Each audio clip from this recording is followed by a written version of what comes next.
Welcome to Consciousness Unfiltered. Get ready for a very different, vulnerable, and uncensored conversation with Dr. Anthony Mattis and his amazing guests. They'll be sharing the powerful tools of Access Consciousness that have helped thousands of people all over the world to create change in every area of their lives. Hey, what's up, everybody? Welcome to Consciousness Unfiltered. I am Dr. Anthony Mattis, and I am joined by my amazing friend and guest, Jennilynne Coley.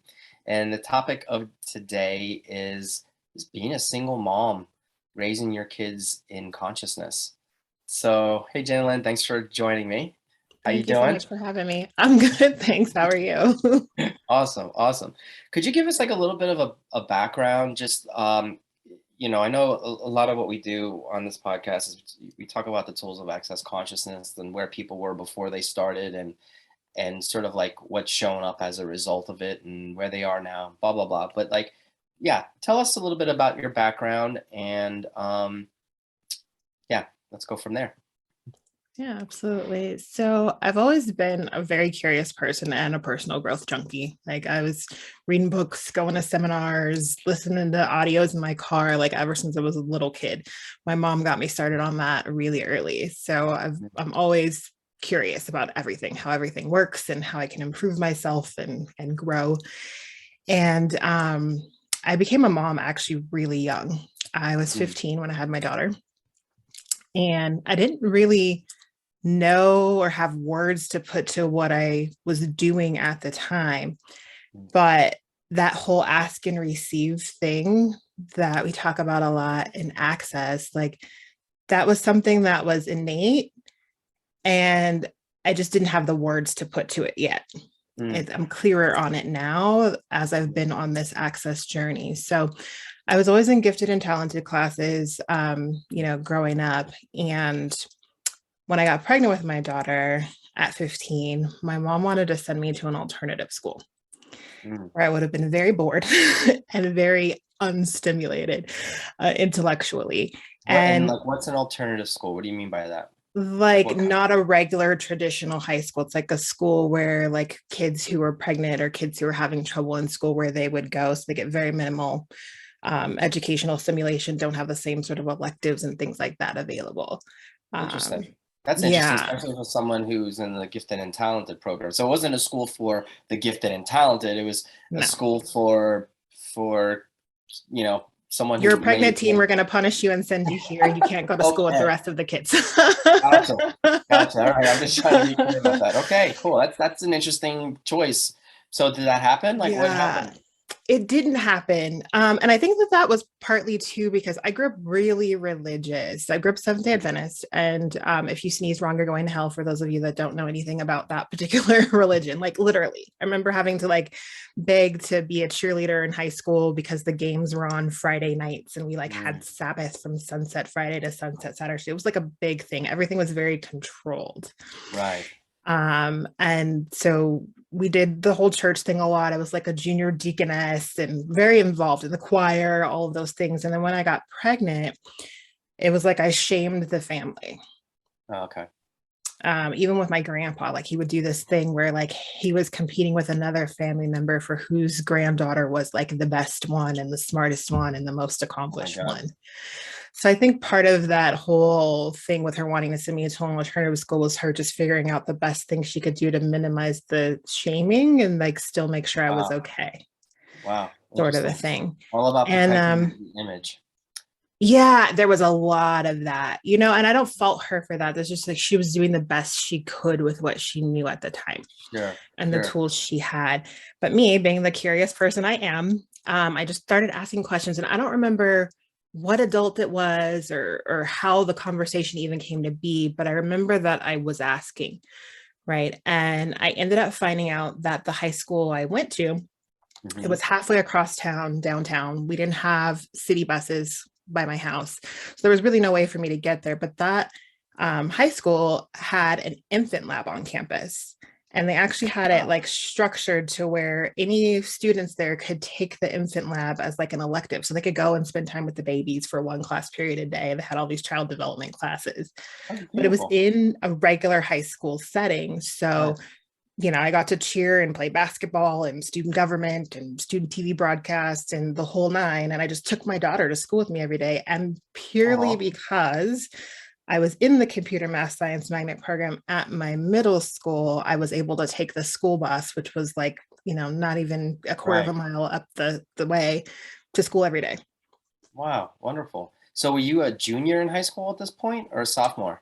Sophomore, going Holy into my smokes. sophomore year. Wow. So let Yeah. me ask you this question, if you don't mind, and you don't have to answer it because it's, and there's a lot of different points of view out there about, if you get pregnant, there you have the one point of view is like, yeah, that's a life. You have that baby, give it up for adoption, keep it, whatever, but you don't make the choice to, have an abortion or anything like that.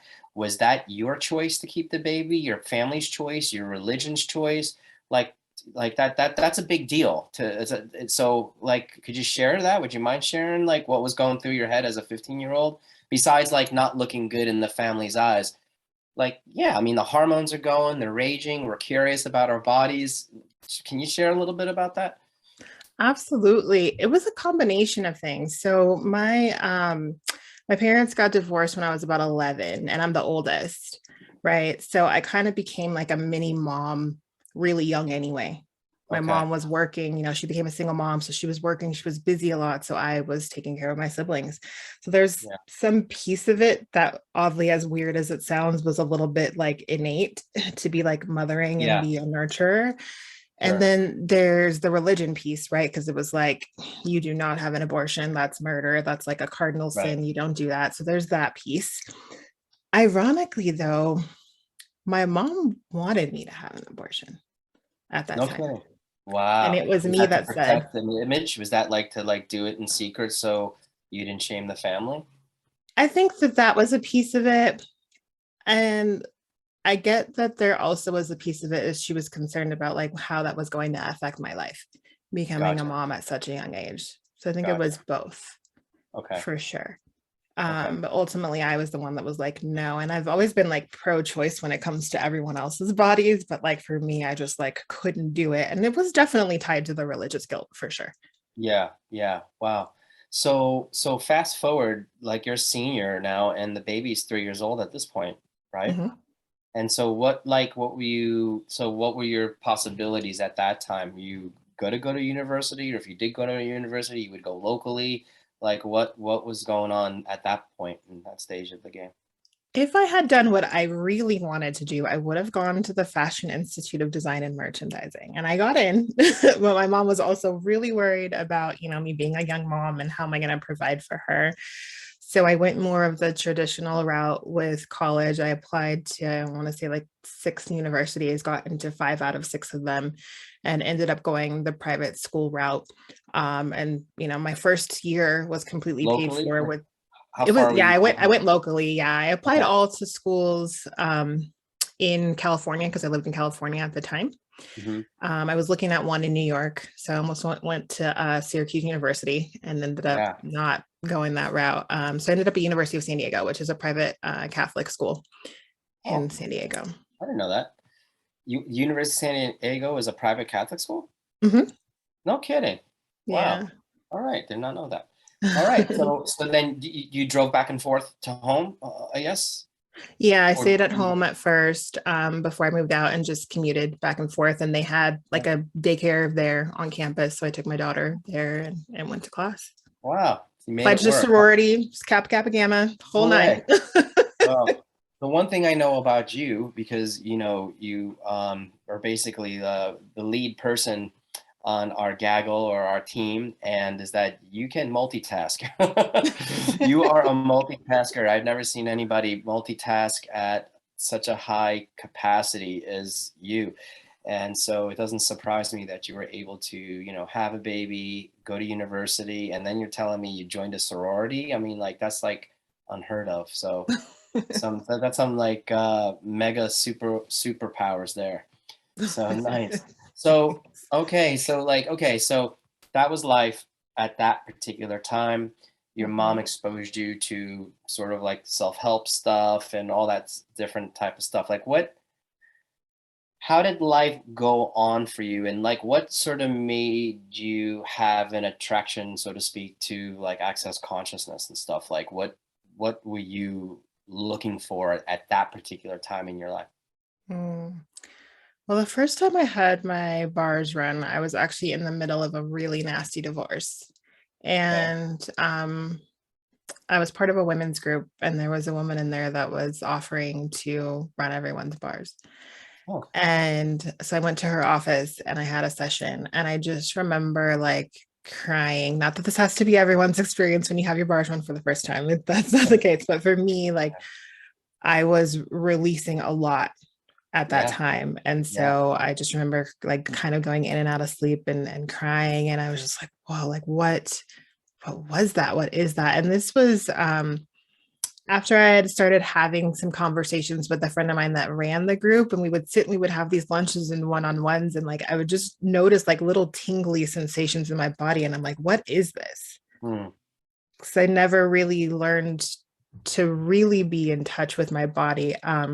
My father actually molested me when I was 9, and this was like way before, well, not way before, but a couple of years before my parents divorced. yeah, And I think that that also had something to do with me getting pregnant so young, because I was like looking for love in all the wrong places and not really feeling sure, like I could trust the adults in my life, let alone myself or my own body. sure, Right. sure. And so, and ended up in some toxic relationships, right? Like Yeah, my choices in men have not been that great this lifetime. yeah, yeah. Did you okay? Could you okay? Let me see. How do I say this? So here you are. You have these gifts, obviously, and talents. You're gifted and talented and all that. And you're not the only teenager who's you know having fun with your body, right? And not the only teenager. But did you? How do I? Some folks, including myself, find ways to distract ourselves from what we're capable of being and doing. Mhm. And I know for me as well, it was like I felt like the only thing that I thought about was finding the one, finding that wonderful romantic relationship. And once I had that in place, then the rest of my life would be cake. Yes. So was that sort of something? Did you was like love and romance something that distracted you from sort of, I guess, staying the course so that you can, you know, um, maximize your talents, abilities, and gifts, which you ended up doing anyway. But like, I don't know, was some of that quest a distraction? Did it pull you away from what was actually possible at that time, I guess? Absolutely, without question, without a doubt. Because even my daughter's father, he still calls me to this day. And, Yeah. we're still good friends, but we were together for a couple of years Okay. before I got pregnant, and I thought we were going to get Okay. married, and he was going to be the Yeah. one. And yeah, there was Yeah. all of that going on. And in several relationships after that, even with my youngest dad, the one that I was in the nasty divorce with when I found the access tools, I thought, we were going to be together forever. So there has been sort of that search and also major distraction. And it would always seem like right when I was like really on this amazing path, without even Yeah. realizing it, then I was distracted and off course, sucked into like the life and hopes and dreams of whoever I was with at Mm. that time. So let's look at that piece. And I like the hopes and dreams because, when we run access bars, there's these 32 points on your head, and one of the points or two of the points are hopes and dreams, and, but there's a piece here. I think there's a lot of things that you've hit on: abuse, the molestation piece. That's one, which again, in access consciousness, as you know, this is more for the listeners, is we actually have resources for abuse. We have the class, we have the body process, we have the verbal clearing to actually help dissipate and release that abuse out of your universe, so that that doesn't have to like dictate your relationships moving forward or your life moving forward, for that matter. So you have that piece, and then there's the distraction piece of that love and romance. why do you, why do you think that that sort of superseded what why do you think that that superseded your awareness of the fact that shit, I'm gifted and talented, I could accomplish anything in this world, but yet there were these detours. Like, what was it about, like, now knowing what you know now Mhm. and looking back, what tools could you wish you have had at that time that you didn't have at that time, that you would have actually recognized that as more of a distraction from really being able to exercise and utilize the gifted and talented capacities that you have Mhm. and still do? So, Thank you. Yeah, there's a few of them. One piece of that is like, consciousness includes everything and judges nothing, and that includes me. yeah, So for so long, I would like give myself up to take care of everything and everyone else and leave me out of the equation. Part of that was because of some level of awareness of those talents and capacities, like I know I can always recreate it. I know I can get it back. Like, uh, and so there's that piece. interesting. There, yeah, it is really That's interesting. huge. It's So that's, yeah, that, well, again, it just, yeah, it's, well, that's awesome. That, yeah, that is that is an acknowledgement of what you're capable of. Like, yeah, I could take this detour, but if I want to get back on track, I will, no problem. yeah, and like how much more could I have created along the way if I was Yeah, including me in the equation, and then right. was able to create more to then gift to others rather than gifting to them from, because I was like always the kind of person I'll give the shirt off my back, right? Yeah, right. Which it's But not you accepted wrong. that. It's like you You- can gift a lot more when you're willing to have more too. Yeah, yeah, right. You gave the shirt off your back, but it would be the death of you. You'd like freeze to death, and then the other person, would eventually find a way to get rid of that shirt. Exactly. So And I do die not hard. highly recommend going down that path. There's an easier way. Thank goodness for Uh-huh. the tools. Right.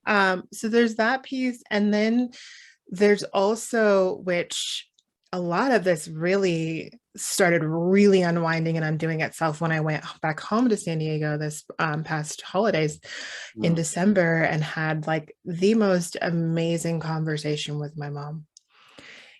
mm, And for so long, I was like literally biomimetically mimicking, which that's a thing in access. It's like a thing that exists in nature, right? It's like how butterflies will make themselves look like other poisonous butterflies so that they don't get eaten, how chameleons can change their spots, right? It's a mm. survival thing. So it's a capacity and you can really use it against you too, right? So I Yes. was Yeah. biomimetically mimicking my mother's reality in an effort and an attempt to heal her. Mm-hmm. So I've Mm. spent a lot of my life like literally like duplicating relationships, like Didn't never letting stop with myself mom. get too big. Sorry, what'd you It say? didn't stop with your mom, though. You biomedically mimicked others as well. Oh yeah. I mean, I like the chameleon capacity is massive. Yeah. It's definitely a capacity. And when I look at like things like relationships Yep. and finances, like I would just never let myself go too far so that I wouldn't outcreate her. And like there was so many layers underneath it of like trying to heal her Yeah. rather than stepping up and being all of me and inviting her into that possibility to also choose that for herself.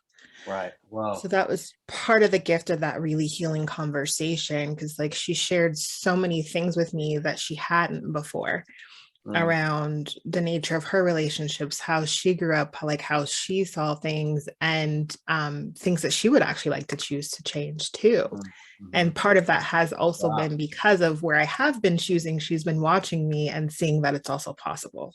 So it wasn't because of any advice that you were giving her. She was just recognizing a new energy and space that you were being, and it actually gave her that safe space to start sharing what she hadn't been willing to share before.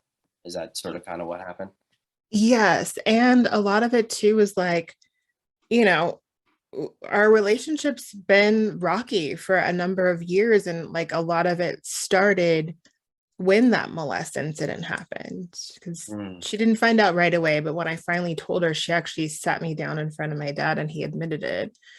And what got created in my universe when that happened as a child, not understanding all of the parts and pieces and dynamics, Sure. for me it seemed like I told her, she didn't really believe me, so she needed to confirm it with him. And even after she did nothing. They still were trying to work on their relationship. There was still, Wow. so like it Yeah. really created a lot of like mistrust in my world, and her and I kind of, like we were at odds for a really long time. And every time I would like try to use my capacities to like make things greater in the house, and like me, my systems and structures, and like how can Sure. things flow and be easy, like I would do that, and then I would get accused of like trying to take over the house, or just all this weird stuff, right? Right. And so like me being able to sit with her, not just in that conversation, but like in a couple of others too, because she actually came to one of my intro classes I facilitated, and like really let her know that like I'm not upset with her. I don't hold anything against her. I still love her. I'm grateful for her. I'm grateful for everything she's given me and everything that's happened, because it's all contributed to the person I am Yeah. today. Yeah. Like it allowed her to take herself off the hook and stop feeling like a bad mom. Because I think Right. like she really felt like she was a bad mom. Yeah. Were there any particular tools that you used along the way with Access, or anything else for that matter, that helped the abuse sort of to like release and dissipate out of your world so you could actually get to that space? Ugh, which tools haven't I used? Okay, so I mean, You you know, talked about the Access bars, and that's actually the first place that we typically start when we yeah. do Access. Well, what other tools like sort of jump out at you? If you could share a couple of them. Receiving the bars, receiving body processes, receiving the abuse hold itself multiple times, and listening to that audio over and over again were definitely all super helpful. Cool. Just the questions, the Right. clearing statement. Do you feel like the abuse has a hold on you anymore? No. Nice. How does it get better Mm-mm. than that? So Yeah. it's like you can get the abuse recording for just $35 for those of you who are listening and have been through any kind of abuse. It doesn't have to be like physical, verbal, or sexual, but it could also be like financial abuse. It could be all sorts of abuses that you may have experienced. And the abuse hold is more of an energetic clearing process to start creating space for you, so that you have to listen to it at least 30 times before you could actually receive the abuse hold body process from a practitioner. But so that's pretty awesome. Wow. So yeah, so those are the things, the access bars, the body processes, the abuse hold. You did the abuse hold recording. Mhm. How would you say your life is different right now, today, in this moment, compared to sort of like, I guess that journey, and not just with yourself, but like maybe how about like with your awareness with men, with lovers? Mhm. Um, I'm really on a much deeper level, like getting the value and the potency of choice, Mm, right? Like it's really easy to go into victim and reason and justification, and like get distracted and caught up in all of that. And at the end of the day, like Gary says, like choice trumps everything. yeah, yeah, And it's so simple, yet so complex at the same time. yeah, yeah. Do you find that Mhm. sometimes, like, you'll do you find yourself tending to go down, let's say, especially like if you meet a guy or something like that, wanting to go down that path, but then you start using the tools and you realize that that may not be a path that's going to create greater, and maybe another one of those like distraction type things? Absolutely. And I mean, this just happened, a couple months ago. Someone that I was with 20 plus years ago came back into the picture and was like sort of doing all the love bombing. And I was like, looking at it, playing with it, following the energy, going for the ride, and just really like being in question around it. So I would say the greatest gift I have now in my life from using these tools is, aside from choice, really trusting myself. It's not perfect, right? Like, it's not perfect. It's not always. And the relationship that I have with myself today and like trusting what I know is so vastly different than even like a year ago. Right. And Yeah. being able to go, yeah, that doesn't work for me, and not needing to have a reason why. Sure.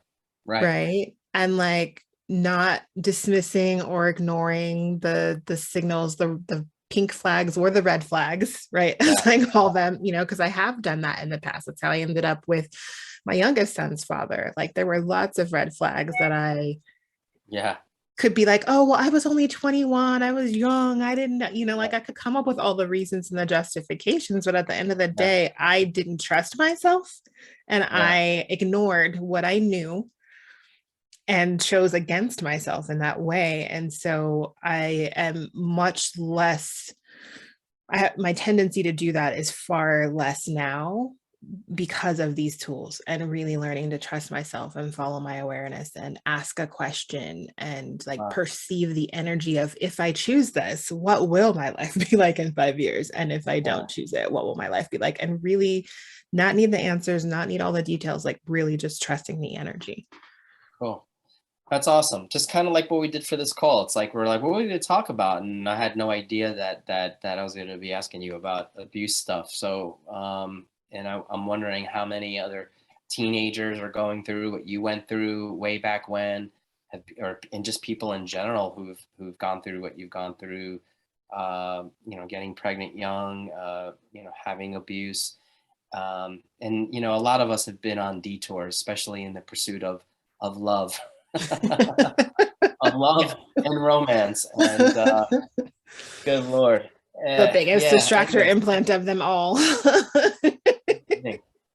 So I know you do offer private sessions and stuff like that for bars, and I believe body processes. Is that correct? Mm-hmm. Yes. Okay. Is there a way that people can like find you, like if they're like in town and local, that that they could actually call you up for a session? Absolutely. Yeah, they can go on to my website, either permissiontothrive.com or jennilynne.com, either one, and connect with me that way. And I do some remote sessions as well. Sweet. Are there some other things? I know there's some other things like you're involved in, like some other businesses. Would you like to share some of that?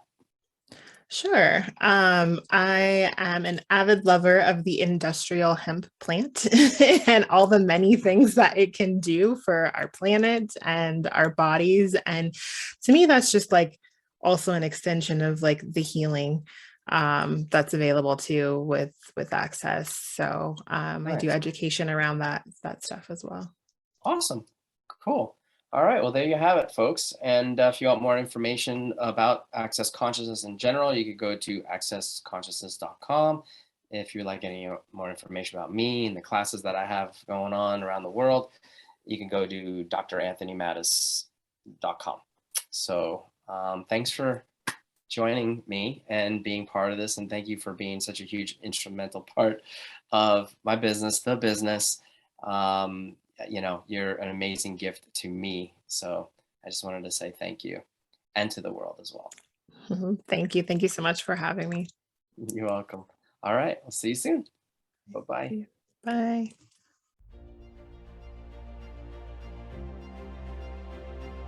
Thank you so much for taking the time to listen. If this conversation has been a contribution to you, please share, subscribe, or leave a review. For more about Anthony, please come visit drAnthonyMattis.com. And if you'd like to know more about the amazing tools of Access Consciousness, you can go to www.accessconsciousness.com.